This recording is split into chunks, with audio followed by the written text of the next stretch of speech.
semuanya, Assalamualaikum warahmatullahi wabarakatuh. Perkenalkan, nama saya Muhammad Adrian Syafendi dan Saya Melanie Damianti, jadi kita akan membahas tentang. Dana Usaha. Jadi di sini di Dana Usaha ini kita ada 6 subbab. Saya akan membahas tentang yang pertama ada firma, terus ada CV dan ada PT. Dan selanjutnya ada perusahaan negara, perusahaan umum, dan perusahaan daerah. Oke, jadi nanti stay tune terus tonton kita ya. Bye bye. Pertama, apa sih itu firma? Firma adalah bentuk badan usaha yang didirikan oleh sebuah orang atau lebih. Ciri-ciri firma itu tuh pertama, tanggung jawabnya itu ada pada setiap anggota. Terus untuk nama, mereka menggunakan satu nama. Lalu untuk modal itu mereka menggunakan modal bersama. Jadi mereka ibaratnya tuh PT-PT lah, kolekan ya, kayak gitulah kalau bahasa gampangnya seperti itu. Terus untuk keputusan firma itu tuh berada pada setiap anggotanya, jadi tuh mereka lebih demokratis gitu. Nah, mungkin contoh yang paling gampang untuk yang paling relevan gitu ya, mungkin seperti VOC, karena VOC itu kan kumpulan dari 2 orang bahkan lebih dari berbagai pedagang-pedagang di Belanda. Terus mereka menggunakan satu nama company yang sama, yaitu Verenigd Oost-Indisch Company, untuk pedagang kayak rempah-rempah gitu ya, kurang lebih kayak gitu. Selanjutnya yang kedua ada perseroan komanditer atau CV. Jadi perseroan komanditer atau CV adalah bentuk badan usaha yang didirikan oleh 2 atau lebih, di mana sebagian orangnya ini memiliki tanggung jawab yang tidak terbatas atau yang disebut sekutu aktif. Lalu sebagian lainnya memiliki tanggung jawab yang terbatas atau yang disebut sekutu pasif. Apa sih sekutu aktif dan sekutu pasif itu? Jadi, sekutu aktif atau yang kita bisa sebut juga dengan sekutu komplementer adalah pihak yang menjalankan perusahaan dan ia memiliki tanggung jawab penuh atas utang perusahaan. Bahkan ia bisa menggunakan hartanya pribadinya gitu. Jadi, seperti itu. Lalu kalau sekutu pasif adalah pihak yang keuntungannya hanya menyetorkan modal aja. Jadi dia hanya memiliki keuntungan seperti itu dan dia tidak ikut serta dalam pengelolaan perusahaan.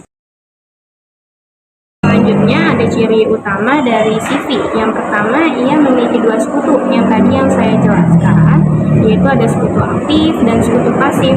Sekutu aktif adalah ia memiliki tanggung jawab yang tidak terbatas, dan sekutu pasif ia memiliki tanggung jawab yang terbatas. Terus yang kedua ada penggabungan modal, yaitu mampu mendapatkan modal besar karena ada beberapa pihak yang bergabung. Terus yang ketiga, ia lebih mudah mendapatkan pinjaman atau kredit karena beberapa alasan seperti kredibilitas, terus modal yang besar, dan yang ketiga memiliki kepercayaan dari perusahaan pinjaman atau kredit karena alasan dia CV-nya itu sudah terkenal di Indonesia atau sudah lebih mudah juga untuk mendapatkan kepercayaan dari pinjaman atau kredit.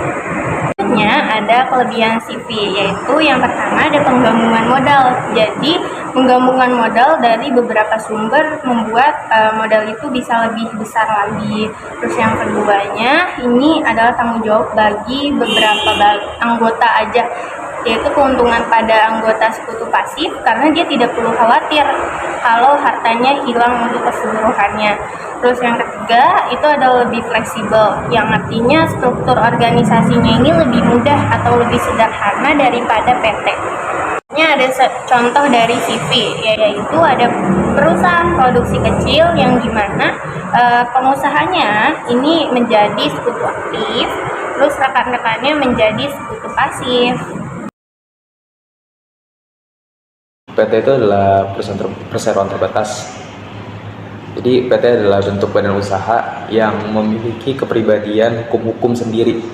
Yaitu PT itu dia punya kayak hitam di atas putihnya gitulah, dia punya ada hukumnya. Terus dia untuk kepemilikan modalnya itu mereka tuh terbagi atas saham-saham.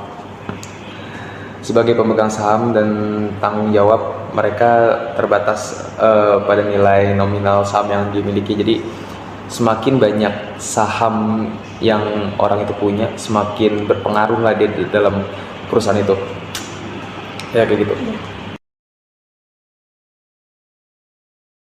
Untuk ciri-ciri utamanya itu PT itu tuh kayak mereka tuh punya badan hukum yang udah pasti. Terus modalnya itu mereka tuh terbagi atas saham-saham. Terus buat tanggung jawabnya itu PT itu terbatas ya, nggak seperti firma atau CV. Tanggung jawab pemegang saham terbatas pada nilai dan nominal saham gitu. Terus kalau untuk struktur udah pasti PT itu dia lebih kompleks. Mereka memiliki direktur, memiliki komisaris, kayak gitu-gitu. Untuk keputusannya itu PT itu gini, keputusan penting itu diambil dalam rapat umum pemegang saham atau RUPS, rapat umum pemegang saham. Nah tapi itu kejelekan, kayak kekurangan PT itu karena PT itu adalah sifatnya adalah saham-saham tadi, jadinya ya harta pribadi pemegang saham tidak dapat diganggu gugat. Jika perusahaan mengalami kerugian, ya udah, ya harta mereka bisa berkurang, bisa habis, gak bisa, yang nggak ada yang tanggung jawab, begitulah. Untuk contohnya ini tuh PT itu contohnya kayak perusahaan Indofood, dari perusahaan Salim, terus dari grup Jaya itu kayak yang punya itu si Ciputra, Insinyur Ciputra. Terus kayak Samsung, LG, Jarum itu pemiliknya tuh Hartono bersaudara. Terus kayak Agung Sedayu, Podomoro itu punyanya si Aguan. Nah kurang lebih PT itu ya seperti itu. Mungkin setelah ini kalian akan bingung apa sih yang perbedaan dari CV, PT, firma kayak gitu. Nah, pertama itu yang dari membedakan itu adalah pertama dari tanggung jawabnya. Kalau tanggung jawab firma itu dia itu kan semuanya. Kalau PT itu kan terbatas, sedangkan tuh kalau CV itu dia gabungan dari PT dan firma. Jadi ya kayak gitu, gabungan dari kedua-duanya gitu. Terus dari struktur ya udah pasti jelas PT lebih kompleks dibandingin CV dan firma. Jadi tuh urutannya PT dulu, CV, baru firma. Jadi kayak gitu.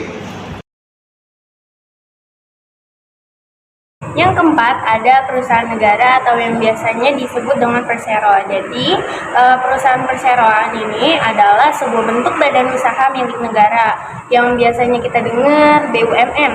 Nah, yang memiliki status sebagai perusahaan terbatas atau PT.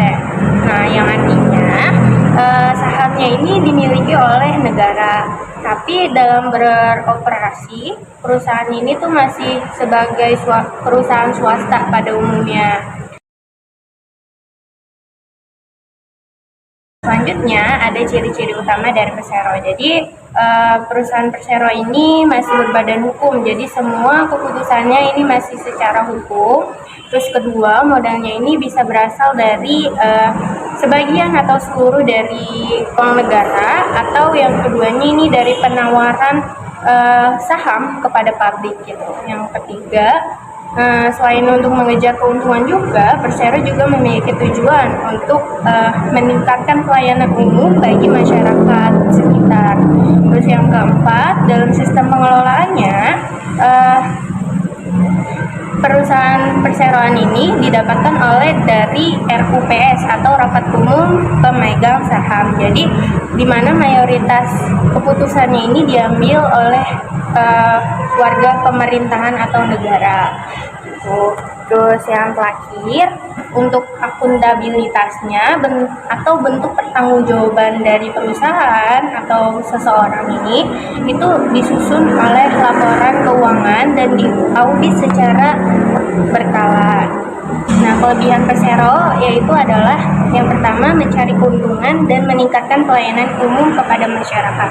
Terus yang kedua, modalnya ini dari sebagian atau seluruhnya dari uang negara yang telah dipisahkan. Contohnya dari Persero yaitu ada Pertamina, itu usaha minyak dan gas bumi dari negara. Terus yang kedua ada PLN, perusahaan listrik negara. Oke, perusahaan umum atau Peru adalah suatu bentuk badan usaha milik negara atau kita sebutnya BUMN yang memiliki karakteristik unik, berbeda dengan Persero yang berbentuk perseroan terbatas. Peru memiliki struktur yang lebih mirip dengan perusahaan jawatan pada masa lalu. Jadi, nah maksudnya gimana sih? Nah gini, tujuan utamanya Perum ini adalah atau BUMN gitu ya, kita sebutnya BUMN aja lah. Pelayanan umum, keuntungan yang diperoleh bersifat tambahan daripada tujuan utama. Jadi maksudnya itu Perum itu lebih mengutamakan itu kayak pelayanannya daripada keuntungannya. Terus kalau dari modal, karena ini BUMN, ini modal itu tuh berasal dari negara. Sedangkan kalau dari struktur organisasi lebih kaku dibandingkan Persero, cenderung lebih birokratis. Nah terus buat akuntabilitasnya itu atau pencatatan itu wajib menyusun laporan keuangan yang dan diaudit secara berkala, namun dengan standar yang mungkin berbeda dengan Persero. Kurang lebih kayak gitu. Terus buat kepemilikan, karena ini adalah model milik negara, jadi ya kepemilikannya ya punya negara gitu. Nah, contoh Perum itu kayak apa sih? Nah, contoh Perum itu kayak perusahaan jasa tirta atau perusahaan air gitu ya, kayak perusahaan air milik negara kayak gitu, mengolah sumber daya air untuk kepentingan umum. Nah, ada lagi Bulog itu dia badan usaha yang mengurus logistik pangan. Nah, jadi kayak gitu. Kalau Perum itu jadi intinya dia tuh lebih ke pelayanannya daripada keuntungannya.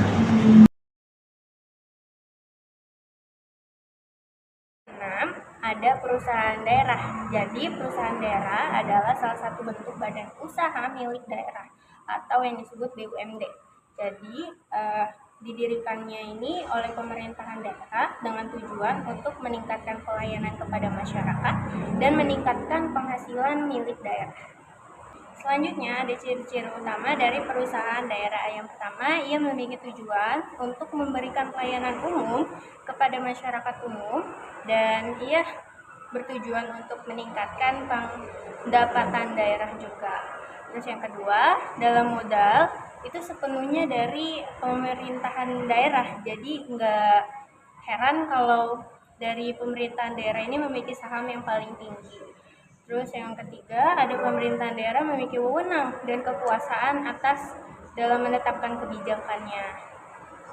Selanjutnya ada kelebihan dari perusahaan daerah. Jadi keuntungan perusahaan daerah adalah untuk pembangunan daerah supaya daerahnya ini lebih maju lagi. Dan dalam kekayaan perusahaan daerah ini dipisahkan dari kekayaan daerah sendiri, kekayaan negara sendiri, jadi dipisahkan, itulah keuntungannya.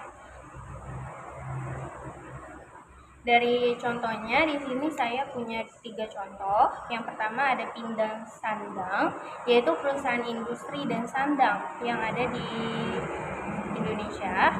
Terus yang kedua ada Bank Pembangunan Daerah atau yang biasa disebut dengan BPD.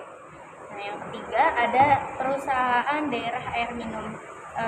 Mungkin di sini banyak banget yang udah gunain PDAM, yang pada tahunnya PDAM itu udah berguna banget untuk daerah-daerah di Indonesia. Oke, terima kasih semuanya telah nonton kita berdua. Kurang lebihnya mohon maaf. Wassalamualaikum warahmatullahi wabarakatuh.